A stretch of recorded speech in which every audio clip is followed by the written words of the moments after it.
This is a sports catastrophe production. Hey there, hello there. It's Jeff Cutter welcoming you to another sports catastrophe on this day. And on this day, March 29th, which would have been my grandmother's 102nd birthday, but she died at 96 in 2015. On this day, March 29th, 1976, Indiana became the last team in NCAA history to end the NCAA tournament being undefeated, as in regular season and playoffs. Now, I know March 29th, 1981 is also when Indiana won the title. And also, about the Ronald Reagan being assassinated and all that, assassination plot. But basically, because I had already done something on the 1981 season, on the NCAA tournament, when I talked about it on March 14th, I don't want to do it again. So basically, 32 teams would play. There would be a third place game, single elimination. Indiana won the title. And this was the first time that two teams from the same conference, the Big Ten, played in the title game. And it was the last men's tournament to date to have two unbeaten teams, as Indiana and Rutgers entered the tournament unbeaten. To date, Indiana, of course, it's the last team to go undefeated. Rutgers actually got to the Final Four before losing in the semifinals and the third place game. And this is the last tournament that Duke and Kentucky both were not in this tournament until 2021, the one that's currently happening right now. And in fact, this was the first tournament ever to have no regional third place games and all that. So basically, yeah. Philadelphia had a lot of events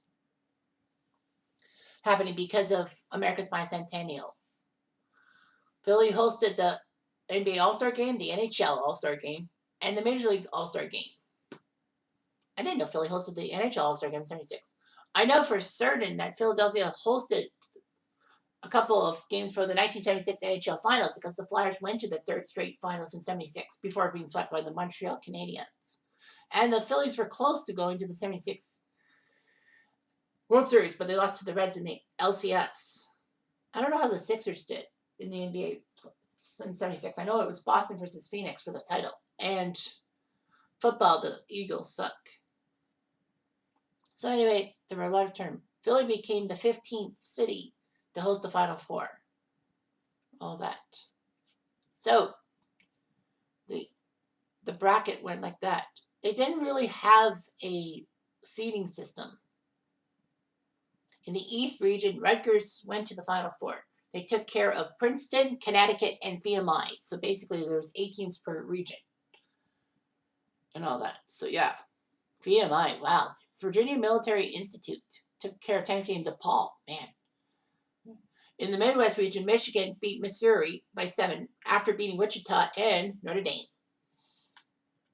In the Mid-East region, Indiana, the undefeated team coming into the tournament, crushed St. John's by 20, took care of Alabama by 5, and took care of Marquette by 9. In the West region, it was UCLA. Obviously, it would have been UCLA. Like, it's UCLA, for goodness sake. They took care of San Diego State, Pepperdine, and Arizona to get through there. It was kind of funny because all the schools were Western and all that. But anyway, the Final Four happened. Michigan crushed Rutgers by 16 points, whereas Indiana took care of UCLA by 14. So Michigan and Indiana would face each other, two Big Ten powerhouses going tete-a-tete, and Indiana would crush Michigan in defined powder by 18 points. So a lot of key players.